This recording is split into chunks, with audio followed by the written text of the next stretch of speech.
সুপ্রিয় দর্শক, স্বাগত জানাচ্ছি আজকের সম্পাদকীয়তে। আমি জিন্নাত আরা যশোয়া। নির্বাচন কমিশনের সামনে বড় চ্যালেঞ্জ গ্রহণযোগ্য ও সুষ্ঠু নির্বাচন অনুষ্ঠান। সেই চ্যালেঞ্জ মোকাবিলায় রাজনৈতিক দলগুলোর সঙ্গে সংলাপ করছে ইসি।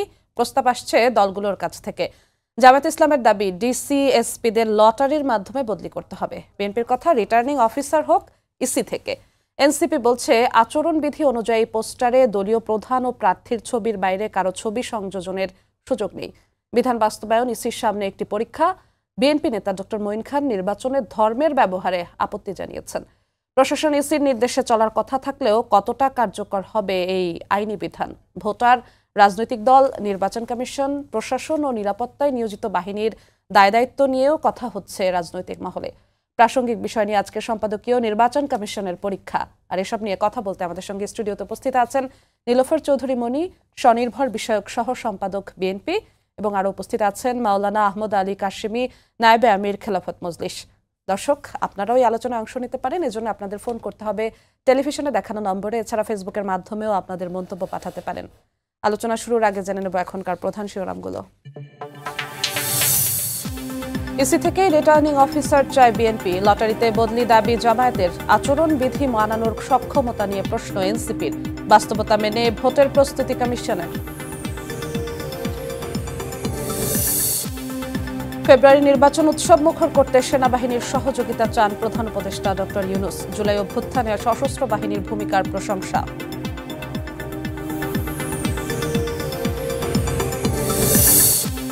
5 আগস্টের পর প্রথমবার বাংলাদেশ ভারত নিরাপত্তা উপদেষ্টার বৈঠক। দিল্লিতে দ্বিপক্ষীয় বিভিন্ন বিষয়ে আলোচনা।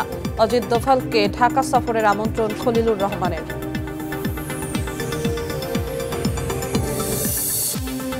ওসি সায়েদের নির্দেশে আশুলিয়ায় 6 জনকে গুলি করেন বিশ্বজিৎ সহ কয়েকজন পুলিশ। হত্যার পর পেট্রোল ঢেলে পুড়িয়ে দেওয়া হয় লাশ। ট্রাইব্যুনালে রাজসাক্ষী আফজালুলের জবানবন্দি। লোক ভাড়া করে অস্ত্র সরবরাহ। যুবদল নেতা কিবরিয়া হত্যায় 4 স্টার গ্রুপ। নেপথ্যে চাঁদাবাজি, মাদক ব্যবসা ও রাজনৈতিক কোন্দল, দাবি র্যাবের। গ্রেফতার আরও 2।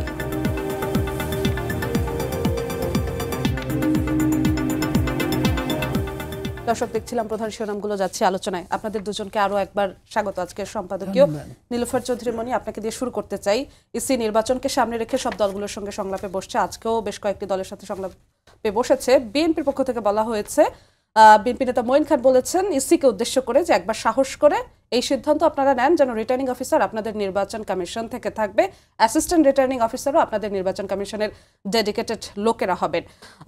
এই বিষয়টি আসলে কেন? প্রশাসন কি নিরপেক্ষতা দেখাতে ব্যর্থ? এই জন্য প্রশাসনের উপর আস্থাহীনতা থেকেই কি এই সিদ্ধান্তের আশা?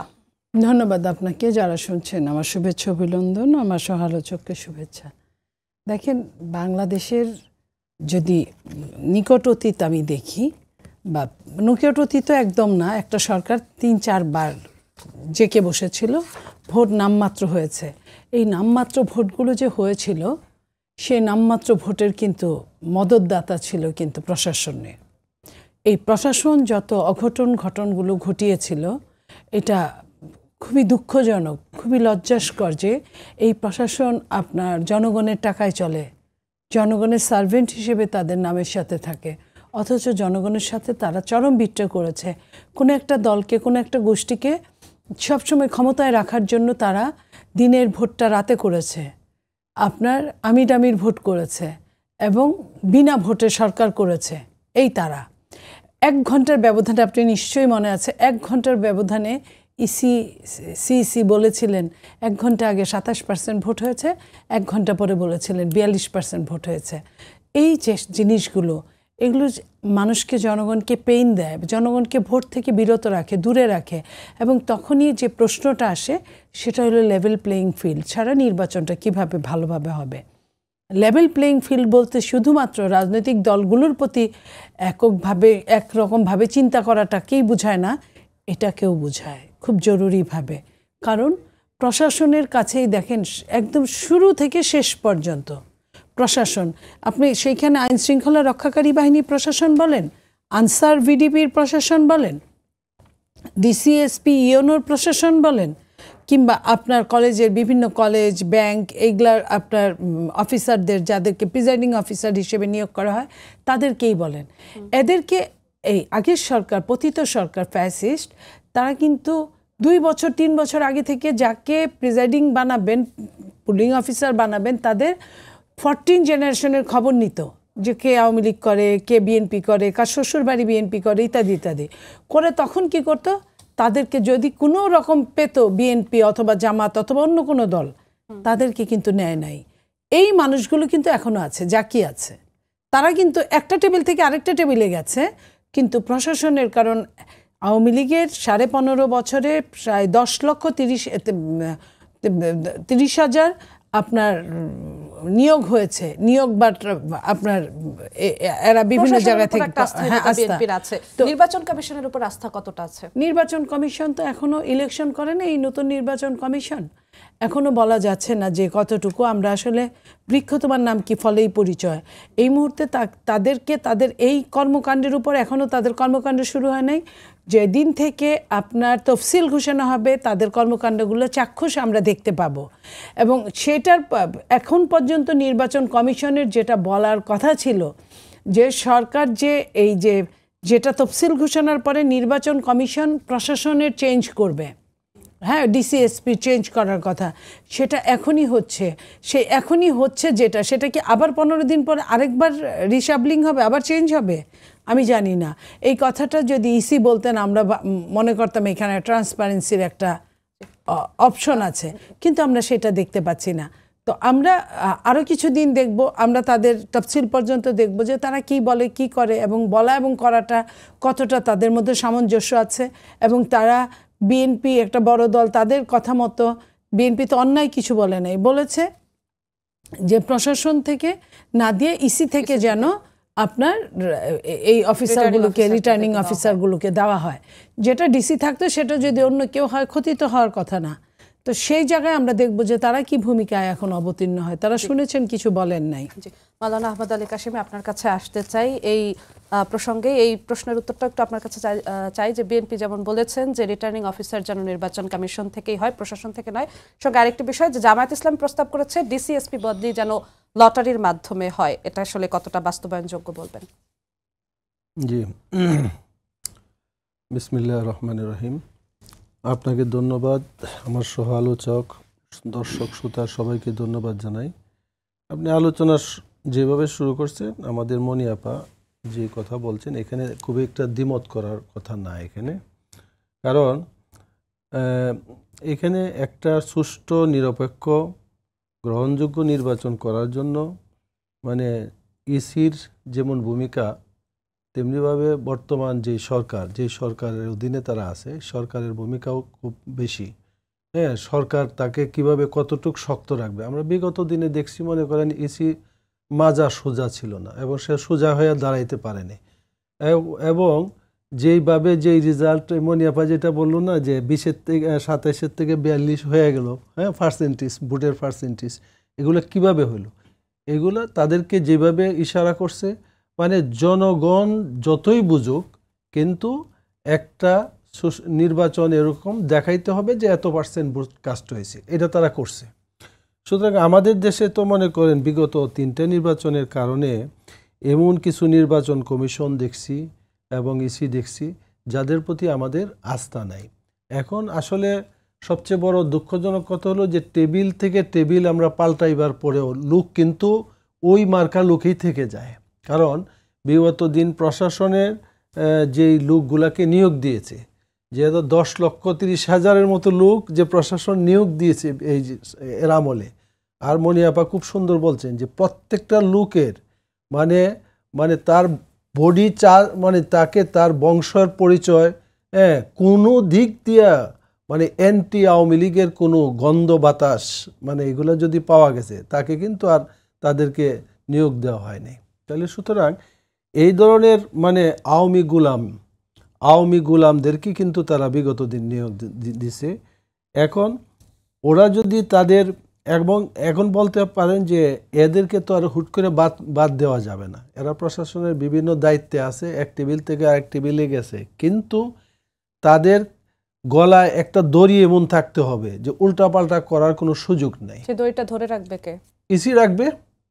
ইসি রাখবে এবং ইসিকে ধরে রাখবে, মানে এই বর্তমান সরকার, যে সরকারের অধীনে এখন নির্বাচন হচ্ছে, এইটা যদি না করে তাহলে আরেকটা হইল যে কোনো রকমের পক্ষপাতমূলক নির্বাচন, মানে আমরা চাই যে বেঞ্চের, মানে আমাদের দেশে অনেকেই পাস্ট হয়েছে, আমি চাই না যে 3 নম্বর যে হয়েছে সে 1 নম্বর হইতে পারবে না, এটা তো কোনো জায়গায় লেখা নাই যে সে জনগণ যে কোনো সময় যে কাউকে 1 নম্বরে নিয়ে আসতে পারে।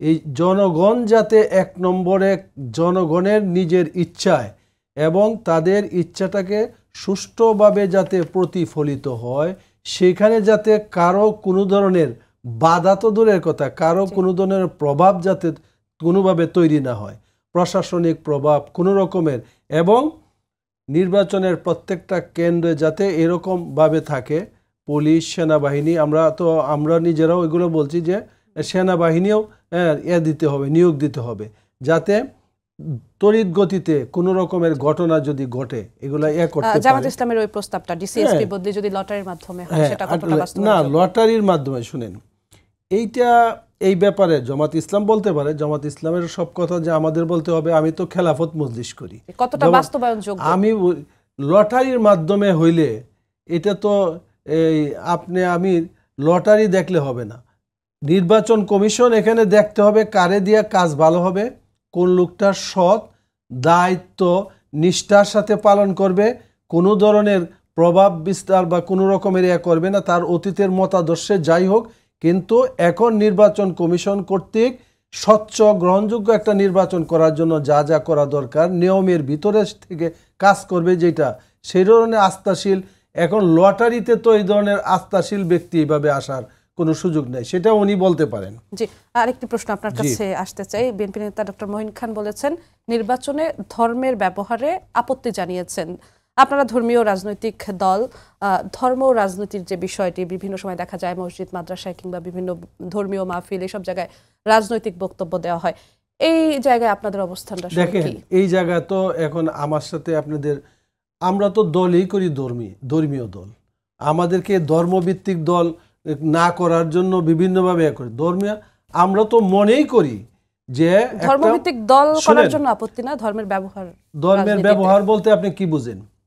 একটা লোক দেখা যায়, আমরা তো বলি, আমরা তো নামাজ পড়ি, মসজিদে যাই, মানুষের সামনে মসজিদে কথা বলি, কিন্তু যদি আপনারা বলেন যে ধর্মের ব্যবহার তো ওইটাই হবে, যেই লোক 5 জায়গায় নামাজে যায় না, ভোটের আগে টুপি মাথায় দিয়া হঠাৎ করে গিয়া বলে মসজিদে দাঁড়ায় যে আমি কিন্তু আপনাদের এলাকার প্রার্থী হয়েছি, তা আমি তো মনে করি উনি সে আজকে ধর্মের ব্যবহার করলো। আমরা তো সবসময় মসজিদ ভিত্তিক থাকি, মানুষের সামনে আমরা দ্বীনের কথা বলি, ধর্মের কথা বলি, এবং আমরা এটাও বলি যে ধর্মীয় অনুশাসনের মধ্যে যদি আমরা সবাই আসি তাহলে অন্যের হক আমরা কোনো সময় নষ্ট করতে চাইব না, এবং অন্যের প্রতি কোনো ধরনের জুলুম করতে পারবো না, এবং অন্যের টাকা আমরা কোনো সময় আত্মসাৎ করতে পারবো না, এইটা আমার ধর্ম বলে। কিন্তু এই ধর্মটা কি আমরা মানি?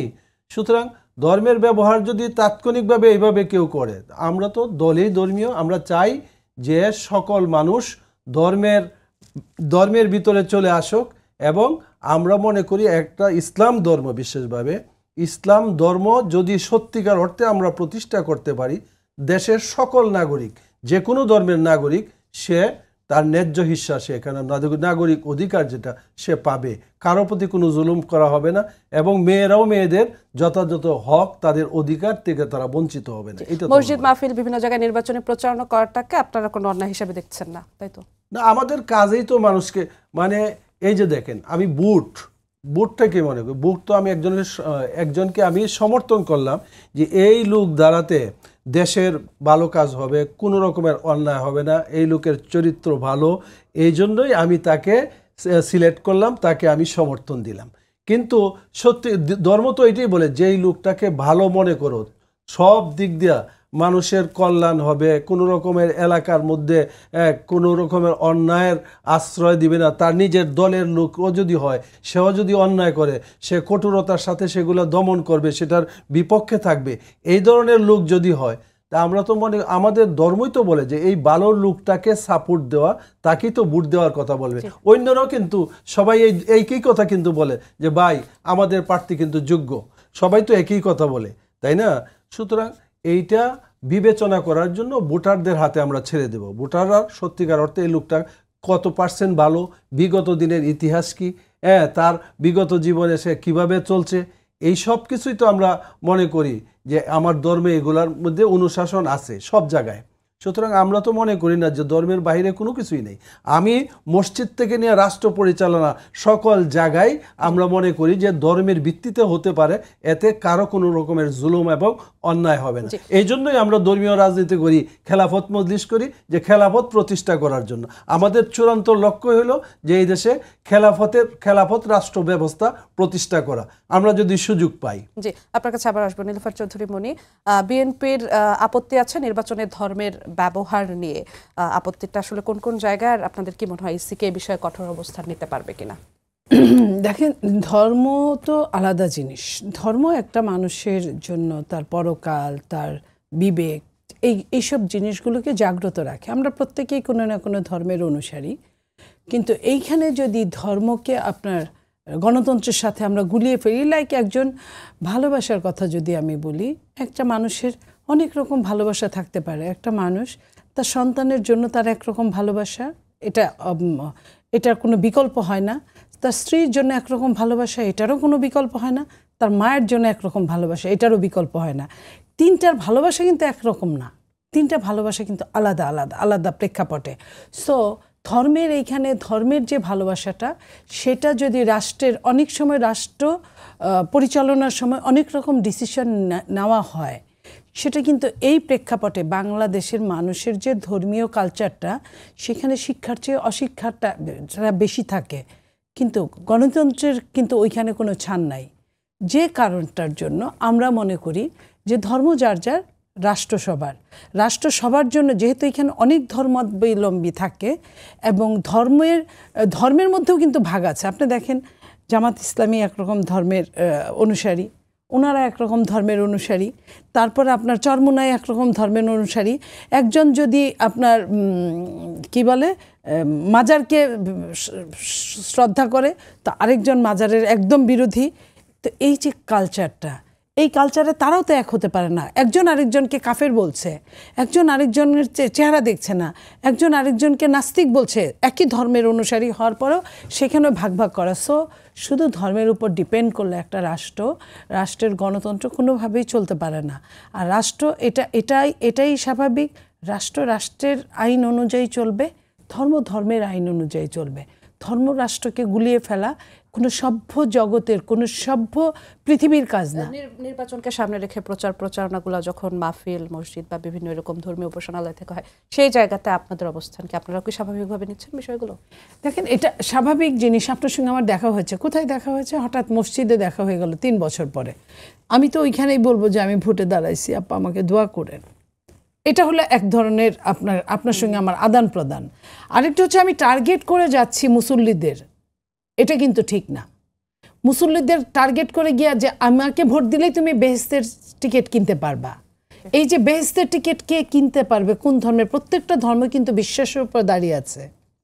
কিন্তু গণতন্ত্র কিন্তু বিশ্বাসের উপর শুধু দাঁড়িয়ে থাকে না, গণতন্ত্র কিন্তু প্রমাণে বিশ্বাস করে। 5 জন ভোট দিছে আপনাকে, 6 জন ভোট দিছে আমাকে। যখন এই ভোটটা খোলা হবে তখন কিন্তু আমি বিজয়ী, আপনি না। তো এখানে কিন্তু আপনার প্রুভ করার ব্যবস্থা আছে, রাষ্ট্রটাকে প্রুভ করার ব্যবস্থা আছে। রাষ্ট্রটা প্রুভ করার পরে রাষ্ট্র কিভাবে ভালো চলবে, কার কাছে রাষ্ট্র কতটা নিরাপদ, এটার প্রুভ করার ব্যবস্থা আছে। সো আপনার তাহলে বিশ্বাসের জায়গাটা থেকে এইখানে আসার তো কোনো কারণ হতে পারে না। এবং ওইখানে গিয়ে আপনি যখন বললেন যে তুমি আমাকে ভোট দিলে তুমি বেহেশতের টিকিট কিনতে পারবা, তুমি বেহেশতের টিকিট কেনার জন্য আমার মার্কা একটা ভোট দাও, এটা তো আপনার বিপদে ফেলে বিভিন্নভাবে ইমোশনাল ব্ল্যাকমেল বা অন্য কোনো ব্ল্যাকমেল, আপনাকে অর্থ দিয়ে, আপনার তো টাকার অভাব নাই, আপনি অর্থ দিয়ে বা বিত্ত দিয়ে আপনি বিভিন্নভাবে বিভিন্ন অ্যাঙ্গেলে ওই উপাসনালয়টাকে সবচেয়ে আপনার নিরাপদ জায়গা মনে করা হয়। তাহলে একটা শ্রেণী, যে শ্রেণীটা উপাসনালয় কেন্দ্র করে রাজনীতিটা করে, তারা ওই উপাসনালয়তেই থাকতে পছন্দ করে। জি, আপনার কাছে এই বিষয়টা একটু ছোট্ট করে একটু আপনার কাছে জানবো, তারপর আরেকটি প্রশ্নে যাব। মাওলানা আহমেদ আলী কাশেমি, যে নীলুফার চৌধুরী মনি যেমন বললেন যে কিছু কিছু রাজনৈতিক দলের এরকম প্রচারণা দেখা গিয়েছে ইতিমধ্যেই, যে আমাদের দলকে ভোট দিলে ভেস্তে যাওয়া যাবে বা এই ধরনের কথা, এই কথাগুলোকে কিভাবে দেখেন? দেখেন, ওই যে আপা কতগুলো কথা বললো, যে আমি বলি ওনাকে বলার বোঝার জন্যই বলতেছি। ধর্ম আলাদা জিনিস, এইটা রাষ্ট্র আলাদা জিনিস, এইটা কিন্তু ঠিক না। ধর্ম আমাদের ইসলাম ধর্মে রাসূলুল্লাহ সাল্লাল্লাহু আলাইহি ওয়াসাল্লাম মদিনাতে আসার পর তিনি কিন্তু এখানে ইসলামী রাষ্ট্র ব্যবস্থা উনি প্রতিষ্ঠা করছেন, এবং ওনার জীবদ্দশার পরে হজরতে আবু বকর, উমর, আলী, উসমান এরাও কিন্তু খলিফা ছিলেন। ইসলামী সুশাসনের ব্যবস্থা ছিল। সেই রাষ্ট্রে ইহুদিরাও বসবাস করছে। বিধর্মীরা যে বসবাস করে নাই এরকম না, সবাই বসবাস করছে। আর ধর্মের জায়গাটা দেখেন, আপনারা হয়তো না জানার কারণে এটা বলছেন, উনি অনেক জানেন কিন্তু সব ব্যাপারে যে সবই জানতে হবে এরকম। আমরা সবাই মুসলমান। এই দেশের এটা যদি বলেন, এই দেশে বিএনপি বলেন, আওয়ামী লীগ বলেন, জাতীয় পার্টি বলেন, আমরা যে দল করি সেটা বলেন, আমরা কিন্তু সবাই প্রায় মুসলমান। এই প্রত্যেক দলের মধ্যে আবার ভিন্ন ধর্মের লোকও আছে, সেটা আলাদা জিনিস। আমরা কিন্তু সবাই মুসলমান।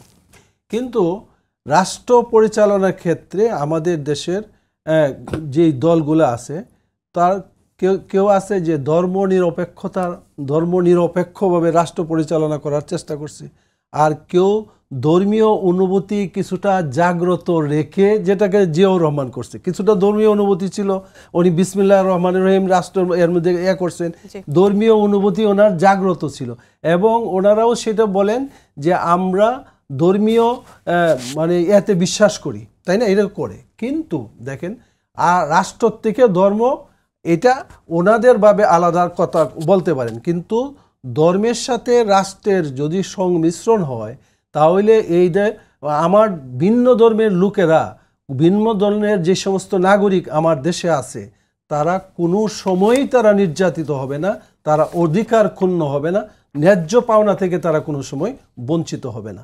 এবং আমরা এই যে উনি আরেকটা বললেন যে মনে করেন কেউ বিভিন্ন ধরনের আমাদের ছোটোখাটো ফেরকা, এটার দ্বারাতে কাউকে মুসলমান বলা যায় না। হ্যাঁ, ছোটোখাটো কিছু মত পার্থক্য আমাদের অনেকের মধ্যে আছে, কিন্তু এর দ্বারাতে সেই লোকটা অমুসলিম হয়ে গেল না। সুতরাং ধর্মীয় এখন পর্যন্ত দেখেন, বিএনপি কিন্তু এখন পর্যন্ত এই দেশে একটা অনুভূতি মানুষের কাছে বলে যে দেখেন, আমরা কিন্তু বিসমিল্লাহির রহমানির রহিম আমরা রাখছি, এবং রাষ্ট্র ধর্ম ইসলাম এরশাদ সাহেব যেটাকে করছেন সেটাকেও কিন্তু আমরা বাদ দেই নাই। এইগুলার দ্বারাতে ওনারা মুসলমান জনগোষ্ঠীর ধর্মীয় একটা সিম্পতি নেওয়ার কিন্তু একটা চেষ্টা করেন। এখন এইটাকে আপনি কিভাবে বলবেন? কিন্তু আমরা চাই পুরোটাই নিতে, ওনারা হালকাভাবে নিতে চান শুধু নির্বাচনকালীন সময়ে যারা মুসলমান, যে হ্যাঁ আমাদের কাছে ইসলাম নিরাপদ, আর আমরা চাই যে আমাদের কাছে সকল ধর্মই নিরাপদ থাকবে, এই আর কি। আমি বিষয়টি জানতে চাচ্ছিলাম যে আমাদেরকে ভোট দিলে ভেস্তের টিকিট পাওয়া যাবে, এইটা জানতে, এইটা কোনো ব্যক্তি বলতে পারে না। বেহেশতের টিকিটের সাথে ভোটের কি সম্পর্ক? আমার আমলের উপরে বেহেশত এবং দুজক নির্ভর করবে, তাই না? এই ভোটও কিন্তু একটা কাজ, আমার আমল মানে কাজ, এই বুটটাও কিন্তু একটা কাজ। তবে হ্যাঁ, এই বুটটা যে একটা আল্লাহ প্রদত্ত একটা আমানত, সেটাকে আপনি সঠিক ব্যবহার করলেন কিনা। আপনি দল করেন, জানেন যে এই লোকটা চাঁদাবাজ, এই লোকটা দুর্নীতিপরায়ণ, বিগত দিনে সে দুর্নীতির সাথে জড়ায়া ছিল, সেই লোকটাকে আপনি সমর্থন দেওয়ার অর্থ কি? তার সকল অন্যায় কাজের প্রতি আপনার একটা সমর্থন দেওয়া, সেইটা বলতে হবে। কিন্তু কেউ এই কথা বললে যে আমাদেরকে ভোট দিলে আপনি জান্নাত হয়ে যাবে, এক ভোটেই আপনি জান্নাত হয়ে যাবেন, এগুলো কোনো রকমের কথা না। আপনার কাছে আবার আসবো নীলুফার চৌধুরী মনি। নির্বাচনী আচরণবিধির ৭ ধারার চ উপধারায় একটি বিষয় আছে, সেটি হচ্ছে যে যারা প্রার্থী হবেন তারা এবং তার সাথে দলীয় প্রধান যিনি থাকবেন তার ছবি দিয়ে ব্যানার, ফেস্টুন এগুলো ছাপানো যাবে, অন্য কারো ছবি দেওয়া যাবে না। এনসিপি এই বিষয়টিকে নিয়ে বলেছে এটিই ইসির জন্য প্রথম পরীক্ষা, কারণ বিএনপির বর্তমান প্রধান হচ্ছে বেগম খালেদা জিয়া। সেক্ষেত্রে তারেক রহমানের ছবি বিএনপির কোনো প্রার্থী যদি ব্যবহার করে, তাহলে কমিশনকে তার উপর এই বিধিমালায় প্রয়োগ করতে হবে, তখন এই কমিশনের সক্ষমতাটা দেখা যাবে। বিএনপির কেউ তারেক রহমানের ছবি যদি ব্যবহার করে, সেক্ষেত্রে ইসি কি ঠেকাতে পারবে কিনা? এনসিপি এমন প্রশ্ন করেছে, আপনি যদি উত্তরটা দিতেন। দেখেন, এইখানে আমি আপনার এই ইসির এই কথাটা বলার আগে ওনার একটা কথা বলি, যে এই যে ধর্মের সংখ্যাগরিষ্ঠ মুসলমান, অস্বীকার করবো না, 90% প্রায় মুসলমানের ধর্মের মতো চলার কথা। কিন্তু দেখেন, ওনারা যাদের সাথে আছেন তারা কিন্তু অনেকেই এই যে গেল পূজায় কি করেছেন? গেল পূজায় মুদ্রার এপিঠ ওপিঠ, পূজা আর রোজাকে একাকার করে ফেলেছেন। আমরা হুজুরদের দেখেছি গীতা পাঠ করতে, আপনার পূজা মণ্ডপে উঠে গীতা পাঠ করতে, এই জিনিসগুলো শুধুমাত্র একটা ভোটের জন্য এতটা তার নিজের জায়গা, নিজের গঠনতন্ত্রের বিরুদ্ধে গিয়ে অবস্থান করে তারা শুধু বেহেশতের টিকিট, দোজখের টিকিটই তারা বিক্রি করে না, সঙ্গে সঙ্গে কিন্তু তারা অন্য ধর্মের এই জিনিসগুলো করে। তখনই কিন্তু ধর্মটাকে ছোট করে ফেলা হয়। কারণ এইখানে কিন্তু এটা বাধ্যবাধকতা বলে নাই কারোর সঙ্গে কারো তুলনা করা। একটা মূর্তির সাথে আরেকটা আপনার একত্ববাদের সাথে তুলনা করলে তাকে কি বলে, ইসলাম তাকে কি বলে, আমি এটা শুধু উনার কাছে, উনি হুজুর মানুষ, আমি জানতে চাই। এটা গেল। আর আপনি যে প্রশ্নটা করলেন, আমাদের নেত্রী, বাংলাদেশের এভরিবডি নোজ যে দেশনেত্রী বেগম খালেদা যে অসুস্থ, উনি কাজ করতে পারেন না আগের মতো। এই ফ্যাসিস্ট সরকার তাকে একদম মৃত্যুর ঘরে নিয়ে গিয়েছে। 6বার উনি মৃত্যুর ঘর থেকে ফিরে এসেছেন। এখন উনার জায়গায় আপনি জানেন যে তারেক রহমান সাহেবের নামের সাথে ভারপ্রাপ্ত চেয়ারম্যান লেখা আছে, এটা কিন্তু দলেরই দেওয়া। তাহলে দল এখন কিন্তু দেশনেত্রী বেগম খালেদা জিয়া দলের কাজ করছে না, ওনার নামটা আছে। আমরা ওনার নামের উপর শ্রদ্ধাশীল, আমরা যতদিন উনি থাকবে আমরা এই নামের উপর শ্রদ্ধাশীল থাকব। এখন আমার কাজ করছে যে আমি তাকেই সারাক্ষণ পাচ্ছি, তাকে যেভাবেই চাচ্ছি আমি পাচ্ছি। তো আমি আমার দলের আমি হিসাব করব, ঠিক করব যে কোন ছবিটা দেওয়া যায়। যেমন আমরা 3টা ছবি দেই। একজন এই দলের প্রতিষ্ঠাতা, উনি পৃথিবী ছেড়ে চলে গেছেন, শহীদ প্রেসিডেন্ট জিয়াউর রহমান। তারপরে বর্তমান চেয়ারম্যান যিনি খালেদা জিয়া চেয়ারপারসন, ওনার ছবিটা দেই। এবং যিনি কাজ করছেন, যিনি ভারপ্রাপ্ত চেয়ারম্যান, তো এই যে ছবিটা দিচ্ছি, এতে কিন্তু জায়গা বেশি নিচ্ছে না। যতটুকু জায়গা নেওয়ার আমি ততটুকুর মধ্যে, ইসি যদি ওইটা ঠিক করে দেয়, আমি এখানে কাউকে ছেড়ে কাউকে আমি ছোট বড় করতে পারি না। তারপরেও যদি বলে যে না একটা ছবি থাকবে, সেখানে একটা ছবি যে দলের আমার কাজ করে, হয়তো দল ওইটাই ডিসিশন নিবে। দলীয় প্রধান তো এখনো বেগম খালেদা জিয়া কিনা? এখনো দলীয় প্রধান উনি, কিন্তু উনার অবর্তমানে যিনি কাজ করছেন উনি অসুস্থ, উনি এই মুহূর্তে সুস্থ না, উনি আমার কোনো কাজের জবাব দিতে পারছেন না। সাথে সাথে আমি ওনাকে পাচ্ছি না, যাকে আমি পাচ্ছি আমি তার কথা বলছি, ওনাকে কোনো অসম্মান করে না, আমি ওনাকে রেখেই চাচ্ছি। তারপরেও যদি আমি ইসির প্রতি সম্মান এবং অন্য আপনার দলগুলোর প্রতিও আমি সম্মান দেখাই, সেখানে আমি বলছি যিনি আমার কাজ করে আমি তাকে রাখতে চাইলে, আমার দল তাকে রাখতে চাইলে, অন্য কেউ তো এটা বলতে পারে না। তারেক রহমান, তাদের এত ভীতির কারণটা কেন? আমি খালেদা জিয়া থাকবেন না তারেক রহমান থাকবেন, না খালেদা জিয়া তারেক রহমান দুজনেই থাকবেন, এটা তো দল ডিসিশন নিবে, বিএনপির ডিসিশন নিবে, এটা আমরা ডিসিশন নিব।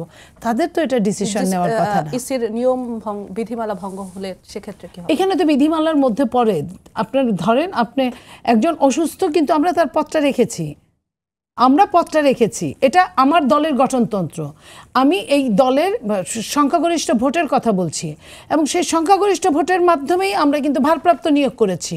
তাহলে ভারপ্রাপ্ত আমাদের কাজ করছে। এখন আপনি যদি বলেন যে না একজন, যে কোনো একজন সব দলের জন্য প্রযোজ্য, সেটা আমরা ঠিক করব কোন একজন থাকবে, সেটা তো অন্য দল বলে দিবে না, আমরা এখানে ঠিক করব। এখন তো আমি সামনে ইলেকশন, আমি তো সম্মেলন করব না আরেকটা, আর সম্মেলন করে আমি কাকে ছোট করব, কারে করব না, কাকে রাখবো না, এটা আমাদের ব্যাপার। মাওলানা আহমদ আলী কাশেমি, আপনার কাছে নীলুফার চৌধুরী মনির যে প্রশ্নটি, সেই প্রশ্নটির উত্তর দিবেন। সেই সঙ্গে আমি একটু যোগ করতে চাই, 5 দফা দাবিতে 7টি বিভাগীয় শহরে সমাবেশ করবে বাংলাদেশ জামায়াত ইসলামী সহ সমমনা 8 দল, সেখানে আপনারাও একটি দল। 5 দফা দাবি থেকে এখনো সরে আসেননি আপনারা। সেই সাথে জাতীয় নির্বাচনের প্রস্তুতিও চলছে, আবার একই সাথে এই 5 দফা দাবি আদায়ের আন্দোলনও চলছে। সেই একই সাথে দুটি জিনিস চালিয়ে যাওয়ার ঘোষণা দেওয়া হয়েছে। মানে ব্যাপারটি কেমন, যে আন্দোলন মানলেও ভালো, না মানলেও ভালো, এরকম হচ্ছে বিষয়টা? আগে আপার প্রশ্নটার জবাব দিই। জি, সেটা হলো যে আপা যে বলছেন, উনি তো আসলে এই টকশো জগতে অনেক কথাবার্তা বলেন, মিডিয়াতে ডেলি দেখবেন যে ওনাকে পাওয়া যায়, কথা বলেন, ভালো কথা বলেন। এই জন্য দেখেন এই পূজা রোজা মুর্দারে পিট ও পিট, এটা একটা দলের একজন নেতা যে এলাকা নির্বাচন করতেছেন তিনি বলছেন, এটা কোনো দলীয় বক্তব্য না। আমি ওনার দলের কথা, এটা ওনার দলীয় বক্তব্য না যে পূজা রোজা এক অমুক দলের পক্ষ থেকে বলে দিয়েছে, এটা দলীয় বক্তব্য না। উনি বলার পরে, কিন্তু ওটাও তো নির্বাচনী প্রচারণারই একটি অংশ ছিল। আমি বলছি, আমি না করছি না, কিন্তু কথাটা তো একজন ব্যক্তির, সেটা যদি বলে থাকে তার দল তাকে দেখবে, তার দল। আচ্ছা, পূজা রোজারে যদি এক করে ফেলে, ওই এলাকার মুসলমান আছে, তারা দেখবে যে এই লোক যে আগেই পূজা রোজা এক করে ফেলছে তাকে তো আমরা নির্বাচিত করতে পারি না। সুতরাং ওইখানে সিদ্ধান্ত কিন্তু তাদের এই জনগণের কিন্তু সিদ্ধান্ত নেওয়ার সুযোগ আছে। সুতরাং এইটা একটা যে কেউ যা বলে ফেলবে, আপনি বলেন না, কিন্তু আপনি যে এলাকায় বলছেন সেই এলাকার জনগণের কাছে যখন আপনি ভোট দিবেন তখন জনগণ আপনাকে কিন্তু বিবেচনা করবে। সুতরাং এটা আর তার দল কি তার এই ব্যাপারে কি ধরনের পদক্ষেপ নিছে সেটাও আমার জানার ব্যাপার না, আমি জানিও না। তার দলের সঙ্গে আপনারা অ্যালাই করেছেন? আমরা একটা আন্দোলনের সাথে সমঝোতায় আমরা আছি, সেটা হলো ভিন্ন কথা। এক, দ্বিতীয়, আপনি যেটা বললেন যে 5 দফা নিয়ে আমরা জামাত সহ 8টি দল আমরা এখনো বিভাগীয় শহরে 7টা বিভাগীয় শহরে দেওয়া হয়েছে। সেটা হলো যে এই যে আমাদের তো এখানে একটা বড় জিনিস আছে যে মনে করেন গণভোট যেটা হবে, হ্যাঁ এবং না, তাই না? তো এইটার হার পক্ষেও তো প্রচারণার প্রয়োজন আছে। এবং আমি মনে করি যে দাবিগুলা, যে 5টা দাবি, এগুলা কিন্তু সবগুলা দাবি কিন্তু আমাদের পরিপূর্ণভাবে হয় নাই। আমরা যেমন নাকি আমাদের দাবির মধ্যে একটা ছিল যে গণভোট যেটা হবে এটা নির্বাচনের আগে হবে, কিন্তু প্রধান উপদেষ্টার বক্তব্যের মাধ্যমে যেটা করলো যে একই দিনে হবে, তাই না? এটাও তো পুরোপুরি না। এবং অন্যান্য অনেকগুলো দাবি যেগুলা অনেকের দাবি ছিল, আমাদেরও দাবি ছিল, সেগুলো ঠিক হয়েছে। সুতরাং আমরা মনে করি যে সমানতালে নির্বাচন আমরা চাই, ঘোষিত সময়ে নির্বাচন হোক, আমরা নির্বাচনে মাঠেও থাকবো। যদি আপনাদের এই 5 দফা দাবি না মানা হয় তাহলে আপনাদের পরবর্তী কর্মসূচি? আর যখন না মানা হবে তখন সে পরবর্তী চিন্তা করবো। আমরা এখনো তো মানা হয় নাই, দাবি নিয়ে আমরা কথা বলতেছি, সময় আছে। প্রধান উপদেষ্টা যেমন একটি দাবির কথা আপনি বলছিলেন যে গণভোট নির্বাচনের আগে, প্রধান উপদেষ্টা ভাষণে স্পষ্ট করে বলে দিয়েছেন নির্বাচনের আগে হবে না, একই দিনে হবে। তো সেক্ষেত্রে আপনি তো এটা আপনি অবশ্যই জানেন যে আন্দোলন করলে শতভাগ সফলতা, মানে প্রত্যেকটা দাবি আমার পরিপূর্ণভাবে মেনে ফেলবে। হ্যাঁ, আন্দোলনের একটা চাপের উপরে যতটুকু আদায় করা যায়। হ্যাঁ, এখন তো কিছু তো এই আন্দোলন থাকার কারণে কিছু তো আদায় হয়েছে। সুতরাং আন্দোলনে এবং সময়ে বলে দিবে যে আমরা সফল না ব্যর্থ, কারণ আন্দোলন চলতেছে এবং এইগুলার আন্দোলনে আমরা মাঠে যাচ্ছি, জনগণের পাশেই তো যাচ্ছি। আর জনগণ তো নির্বাচনের জন্য এই জনগণের কাছেই আমাদেরকে যেতে হবে। সুতরাং আমাদের কিন্তু একই তালে 5টা যদি নাও মানা হয় তাহলে আপনারা কঠোর অবস্থানে যাবেন? আমি সেটা এখন বলতেছি না, সেটা তো মনে করেন আমাদের সিদ্ধান্ত হবে সবাই বৈশাখ। দাবি একেবারেই মানা না হইলে আমরা কি করব? আমরা কি নির্বাচন করব বা নির্বাচন করব না, বা কতটুকু আমরা এই দাবি নিয়ে যাব, এইগুলা তো বলার সময় এখনো আসে নাই। আবার পাশাপাশি নির্বাচনের প্রস্তুতি চলছে অবশ্যই, কারণ আমরা নির্বাচনের প্রস্তুতি থাকবে, যেহেতু দেশ নির্বাচনমুখী অনেকটা, তাই না? সবাই নির্বাচনের কিছু কাজকাম করতে। সুতরাং আমাদের যে আসনে যে সমস্ত প্রার্থীরা আছে তারাও স্ব আসনে নিজেদের সাধ্যমতে তাদের প্রচারণা, জনগণের পাশে তারা আছে, আমি মনে করি থাকবে আরো। জি, আপনারা যে 8টি দল আন্দোলনের ক্ষেত্রে 5 দফা দাবি নিয়ে এক হয়েছেন, বলা হচ্ছে, ইঙ্গিত পাওয়া যাচ্ছে এরকম যে এই 8টি দলের পরিধি আরো বাড়তে পারে, আরো কিছু দল যোগ দিতে পারে। মানে কারা আপনাদের আপনি হাঁটতেছেন, আপনার সাথী তো রাস্তায় আরো বাড়তে পারে, স্বাভাবিক।